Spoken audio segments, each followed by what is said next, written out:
ሞገስ የራሱን ሚስት በገዛ የህግ አማካሪው ሊቀማ ነው። ታዲያ የህግ አማካሪው መጀመሪያውኑ ደካማ ጎናቸውን ስላወቀ መጀመሪያ ከልጅቷ ጋር ብቻውን የሚገናኝበትን ጊዜ ሲፈልግ ነበረ። አጋጣሚ የሆነው ሞገስ በጣም ከመድብል ጋር አንድ የማታ የራሳቸው የሆነ ቡድን ድርጅት ስላላቸው እዛ ሰዓት ላይ መገኘት ስላለበት እሷ ደግሞ ከሱ ጋር የህግ አማካሪው ጋር ብቻዋን እንድትገናኝ አጋጣሚ ተፈጠረለት። በዚህ ሁኔታ ላይ ነበረ ታዲያ ልክ እንደ ሌሎች ሴቶች ትሸወድልኛለች ብሎ ማታ ላይ ገንዘብ እንደሌላችሁ አውቃለሁ፣ በዚህ ሰዓት ደግሞ የራሳችሁን ገንዘብ ማስመለስ የምትፈልጉት ዋነኛ ምክንያታችሁ ገንዘብ መጀመሪያውኑ እንደሌላችሁ ነው። ሞገስ ወይንም ባለቤትሽ እንደነገረኝ ደግሞ ያኔ ገንዘቡን ራሱን የሚከፍለኝ ተከራክረን ካሸነፍኩለት በኋላ እንደሆነም ነግሮኛል። በዚህ ሁኔታ ላይ ደግሞ ያለ ገንዘብ ይሄንን ኬዝ እንዴት ማሸነፍ እንደምትችሉና ንብረታችሁ እንዴት እንደሚመለስ ቀላል አማራጭ አለኝ የምትስማሚ ከሆነ ይላታል። ነገሩን መጀመሪያውኑ አልጠረጠረችም ነበረ። ከጊዜ በኋላ ግን ሰውየው እያሳየ የነበረው አክት እሷ ነገሩ ወደ ሌላ ቦታ እየመራት እንደሆነ ስታውቅ፣ ይህኔ ግን እሱ ክብሩን መንካት እንደሌለበትና በዚህ ሁኔታ ላይ የሚቀጥል ከሆነ የራሱ የሆነ ችግር ውስጥ እንደሚገባ እየነገረችው፣ እሱ ግን ማቋረጥ እንዳልፈለገና እንደውም ቁጭ ብለሽ ብናወራ ለኔና ላንቺ ጥሩ ነው እያላት ወዲያውኑ እጇን ጎትቶ እያያዛት ነበረ በሰዓቱ። ያኔ መጥፎ የሚያደርገው ነገር ግን ሞገስ ወደ ቤቱ እየመጣ ነበረ። እውነት እንደዛ በተያያዙበት ቦታ ላይ ድንገት ካገኛቸው ሁለቱ ሊጣሉ ይችላሉ፣ ሞገስ ከባለቤቱ ጋር። ምክንያቱም አንቺ ነሽ ወደዚህ ቤት ያስገባሽው ብሎ ሞገስ ሊናደድ ይችላል። በዛ ላይ በጣም የቅናት መንፈስ ስላለበት ማለት ነው። በሌላ በኩል መድብል የራሱን ወንድም ሊያገኝ የሚችልበትን ትልቅ እድል አግኝቷል። ይሄም የሆነው ደግሞ መጀመሪያውኑ ምሳሌ የታገተችበት ቤቱን ማጥናት ይፈልግና ምሳሌን ቁጭ አድርጎ ሲጠይቃት ነበረ። ምሳሌ ምናልባት ማስታወስ የምትችለው ነገር ካለ ብሎ ሲጠይቃት እሷ እዛ ቤት ውስጥ ባለችበት ሰዓት ላይ እሷን አግቶ ሲጠብቃት የነበረው ብቸኛው ሰውዬ እንደታገተች ማስመሰል አልቻለም ነበርና እሷ ውጪውን እና ግቢ ውስጥ አንዳንዴ ንፋስ እንድትወስድ ያደርጋል። ታዲያ በዚህ ሁኔታ ላይ ምሳሌ ትረጋጋና እዛ አንድ ባንድ ያየችውን ነገር ስትናገር ሰምታችኋታል። የመጀመሪያው ነገር በጣም ትላልቅ ሰዎችና እዛ ቤት ውስጥ ብዙ ሰራተኞች አሉ ብላ ትነግረዋለች። ሰራተኞች ብላ የጠራቻቸው እሷ እንደታገተች የምታውቀው ነገር የለም። ገና እዛ እንደገባች ያ የያዛት ሰውዬ በጣም ሲንከባከባት ስለነበረ የምትፈልገውን ሁሉ ሲያደርግላት ስለነበረ የታገተች መስሎ አልተሰማትም። ለዛ ነው እዛ ግቢ ውስጥ ወይንም እዛ ቤት ውስጥ ብዙ ሰራተኞች አሉ፣ በዛ ላይ ደረታቸው ትላልቅ ነው ምናምን ብላ ስታስረዳው ያው ለመድብል ይገባዋል ይሄ ነገር። በጣም ብዙ ጠባቂዎች እዛ ቤት ውስጥ እንዴት ሊፈጠሩ ቻሉ? ወይንም ለምሳሌ ብቻ እነዛን ሁሉ ሰዎች እዛ ቤት ውስጥ ማስቀመጥ የለባቸውም። ምክንያቱም ምሳሌ ብቻዋን ነች። አንድ የሚጠብቃት ሰውዬ ብቻውን በቂ ነው። ሌሎቹ እዛ ቤት ውስጥ መኖራቸው ምንድነው ፍላጎቱ? ስለዚህ በዚህ ጉዳይ ላይ የጠረጠረው ነገር እንዳለ እዛ ግቢ ውስጥ ምናልባት ከምሳሌ ውጪ ሌሎች ብዙ ታጋቶች ሊኖሩ ይችላሉ ብሎ ያው መድብል እንዲያስብ ያደርገዋል። ከዛም ውስጥ አንዱ ወንድሜ ሊሆን ይችላል፣ አይታወቅም። ስለዚህ ይሄንን ነገር ራሴ አጣርቼ መድረስ ይኖርብኛል በሚል ሁኔታ ላይ ከሞገስ ጋር ሲመካከሩ ያንን ቤት ሰብረው ወይንም ያንን ግቢ ሰብረው መግባት እንዳለባቸውና ማን እንደታገተ ማወቅ ይኖርባቸዋል። ይሄንን ነገር ከመድብል ጋር ይነጋገራሉ። ሞገስ መድብል ባለው ነገር ሙሉ ለሙሉ ይስማማል። እንኳን ለብሩክ እዛ ብቻ ማንም ሰው ይኑር ያንን ነገር ማወቅ ይኖርብናል፣ ለሀገራችን መሞትም በጣም ቀላል ነው ብሎ እንዲያስቡ አድርጓቸዋል። ስለዚህ በዚህ ሁኔታ ላይ ይስማሙና ሶስት ሆነው ለመግባት ውሳኔያቸውን ዛሬ ማታ ያጸድቃሉ ማለት ነው። መድብልን ያው እንግዲህ ምሳሌን እዛ ውስጥ ገብቶ ብዙ ሰዎችን ደብድቦ ምሳሌን ያስመለጣት አዲሱ የመድብል ጓደኛ አብሯቸው ይገባል። ይሄ ደግሞ ለእነ መድብል በጣም አሪፍ ዜና ነው የሚሆነው። ምክንያቱም እሱ አለ ማለት ብዙ ነገሮችን እነሱ ጫና ቢደርስባቸውም ያ ሰውዬ ተቋቁሞላቸው ወደዛ ቤት ውስጥ ሊያስገባቸው ይችላል።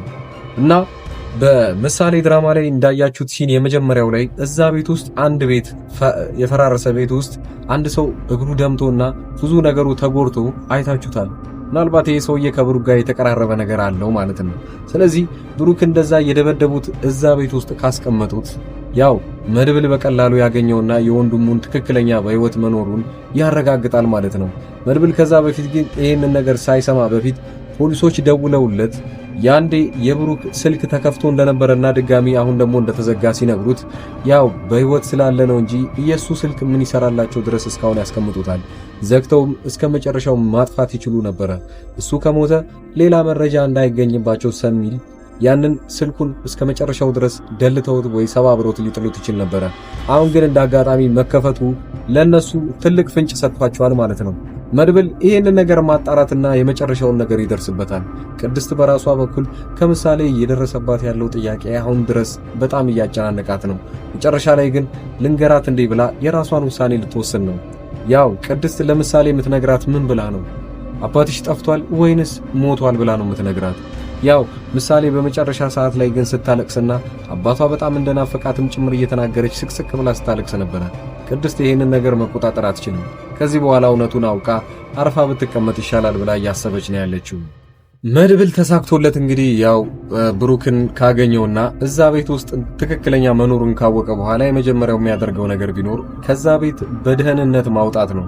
አሊያም ግን እንደተባለው ብዙ ጋርዶችና ብዙ ጠበቃዎች ካሉ እዛ ቤት ውስጥ ቀጥታ ለፖሊስ ተናግሮ ፖሊሶች እጃቸው እዚህ ውስጥ እንዲገባና ብሩክን እንዲያድኑለት ወደነሱ እርዳታ ይጠይቃል ማለት ነው። ተሳክቶለት ከዛ ቤት ካስወጣው በኋላ ግን እያንዳንዳቸውን ከዛ ሰፈር ይዞ መውጣት ነው ያለበት፣ የመጨረሻው ነገሩ ማለት ነው። እነ ካሌብ ሞሲሳ እነ ዝና አርፈው የሚቀመጡ አይሆኑም። የራሳቸው የሆነ ሰው ብዙ መረጃ የያዘው ብሩክ ስለሆነ ብሩክን ለቀቁት ማለት ፖሊሶች ወደዛ ነገር ውስጥ ይገባሉ። ስለዚህ እነ ካሌብ ሞሲሳም መያዛቸው ስለማይቀር ሳይወድ በግዳቸው ብሩክን መልቀቅ ቢፈልጉም ግን ሳይለቁት በግዴታ እንዲያስቀምጡት የሚያደርጋቸው ነገር አለ። የራሳቸውን መረጃ ወደ ውጭ አለማውጣት ማለት ነው። ሌላኛው ዝና ደግሞ እስካሁን ድረስ እየተጣደፈ ያለው አንድ ሰው መሞት እንዳለበት ተናግሯል። ማን ነው? ይሄ ሰውዬ ሳይውል ሳያድር መሞት አለበት ብሎ ለካሌብ ሞሲሳ ብዙ ጊዜ እየተጠነቀቀው ነው። ካሌብ ሞሲሳ ማድረግ ያለበት ሰውየውን በምን መልኩ ማስተናገድ ወይንም መግደል እንዳለበት ነግሮት በዚህ ሳምንት ውስጥ ወደዛው ወደ ሰፈራቸው ተመልሶ እንደሚመጣ ካሌብ ሞሲሳ ተናግሮት ይዘጋዋል። ዝና በራሱ በኩል ደግሞ የኤፍራታን ለብቻዋ እንደሚፈልጋትና ሊቀጣት እንደሚፈልግ ለማህሌት በተደጋጋሚ እየነገራት ነው። ማህሌት ግን ልጅቷን ወይንም እህቷን በጊዜ ማታመጣት ከሆነ እሷ ላይም እና ኤፍራታ ላይም እኩል አንድ አይነት ጉዳት እንደሚደርስባቸው እየነገረ እያስጠነቀቃት ነው። ስለዚህ ለኤፍራታ ሳትነግሪያት የት እንደምትወስድሽ ምንም ነገር የምታውቀው ነገር ስለሌለ ስም ብለሽ የሆነ ቦታ እንሂድ በያትና ይዘሻት ነይ ብቻ ነው ያላት። እናንተ ቀጣዩ ክፍል ላይ ምን የሚፈጠር ይመስላችኋል? የዛሬው ክፍል ላይ ይህን ያህል ካወራን እናንተም የራሳችሁ ሐሳብ ካላችሁ ኮሜንት ላይ ያስቀመጣችሁልኝ። በዚህ በመቀጠል ደግሞ አጠር ያለች ቪዲዮ ላይ የራሴን የግል ስራዬን አስተዋውቃችኋለሁ።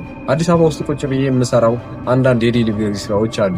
እናንተ በመቀጠል እዚህ ላይ ያለው ሙሉ መረጃውን የያዘ ቪዲዮ አለ፣ እሱን ተከታተሉት። የምንልካቸው እቃዎችን እንያቸው። 2 ሳምሰንግ የተመሳሳይ ስልኮች ናቸው። እነዚህ ስልኮች በ17000 ብር ብቻ አዲስ የመጡ ስልኮች ናቸው። ኦልሞስት 4 ወር አካባቢ ነው ያለው የሆኑት አዲስ ከወጡ ማለት ነው ስልኮቹ ራሱ እና አንድ ሰው ብቻ ነው 2 ያዘዘኝ። ሌላው የሶላር እቃዎች ለምሳሌ ለዘመዶቻችሁ አገር ቤት ሊሆኑ ይችላሉ ያሉት እንደዚህ ሶላሮችን ያዘዙኝ አሉ። ዛሬ የምናደርሳቸው ይህን ሶላር ትንሽ ነገር ልበላችሁ። በመጀመሪያ ደረጃ ይሄ የራሱ ማጠራቀሚያ ነው እና እነዚህ ሁለቱ ፓኔሎች ጣራ ላይ ተደርገው ሁለቱን ባንዴ ነው የሚሞሉት ወዲያውኑ ማለት ነው። በጣም ትልቅ ጉልበት ያላቸው ሶላሮች ናቸው እነዚህ። ከዚህ ላይ ቻርጀሮች ምናምን መጠቀም ይችላሉ ለስልካቸው ማለት ነው ራሱ ስለሚይዝ። እነዚህ 4 አምፖሎች ደግሞ ማንኛውም ቦታ በገመድ ይሰቀላሉ። ለምሳሌ እነዚህ ገመዶች በጣም ረጅም ናቸው። የራሳቸው ማብሪያ ማጥፊያ አላቸው እንደምታዩት እና አንዱን ጣራ ላይ አርጋችሁት መሬት ላይ ደግሞ ይሄንን ማብሪያ ማጥፋ ማስቀመጥ ይችላል። ልክ እንደ ዋነኛው ኤሌክትሪክ ዝርጋታ ነው እነዚህ የሚቀመጡት እና ፓወር ባንኩም አንድ ቦታ ነው የሚቀመጠው የራሱ። ሶላሩ ደግሞ ውጪ ነው የሚደረገው ጣሪያ ላይ። ከዚህም በኋላ ምንም እኛ መሰካካት ቻርጅ ማድረግ ምናምን አይጠበቅብንም። ራሱ ሶላሩ ፉል ያደርገዋል። እኛ ማታ ብቻ እነዚህን አምፖሎች መጠቀም ብቻ ነው። በጣም ባሪፍ ዋጋ በ14000 ብር ብቻ ማለት ነው። ሁለቱን ሶላርና 4 አምፖል ያለው እንደዛው ሶላር የሚቀንሱ ደግሞ ሌሎችም አሉ። በጣም የሚቀንሱ ከ6000 ብር ጀምሮ አሉ ሶላሮች ለቻርጀር እና ለቤት ውስጥ አምፖሎች የሚሆኑ ለተለያዩ ነገሮች። በዛው ልክ ደግሞ ከፍ እያሉ የሚመጡ አሉ።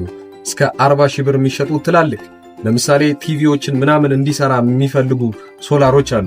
እነዛ ከ30000 ብር ጀምሮ እስከ መጨረሻው እስከ 100 ምናምን የሚሸጡ ሶላሮች አሉ። እናንተ የፈለጋችሁትን ማዘዝ ትችላላችሁ።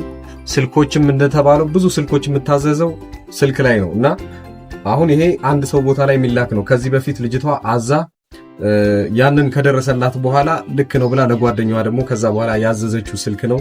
በጣም አሪፍ ስልክ እና ይሄ ስልክ ከወጣ ቢያንስ 4 ወር ምናምን ቢሆነው ነው። እናንተም እንደዚሁ ማዘዝ ትችላላችሁ። ሌሎች ያዘዙ ልጆች ደግሞ ከዚህ በመቀጠል ማሳያችሁ ነው። እናንተ የምትፈልጉትን ዕቃ ብቻ በዋትስአፕ በቴሌግራም እና በኢሞ ለኔ መናገር ብቻ ነው የሚጠበቅባችሁ። ከዛ ዋጋውን ከተስማማንና ቦታውን ካወቅም በኋላ እናንተ ወዲያውኑ ዕቃው የሚደርስላችሁ ይሆናል።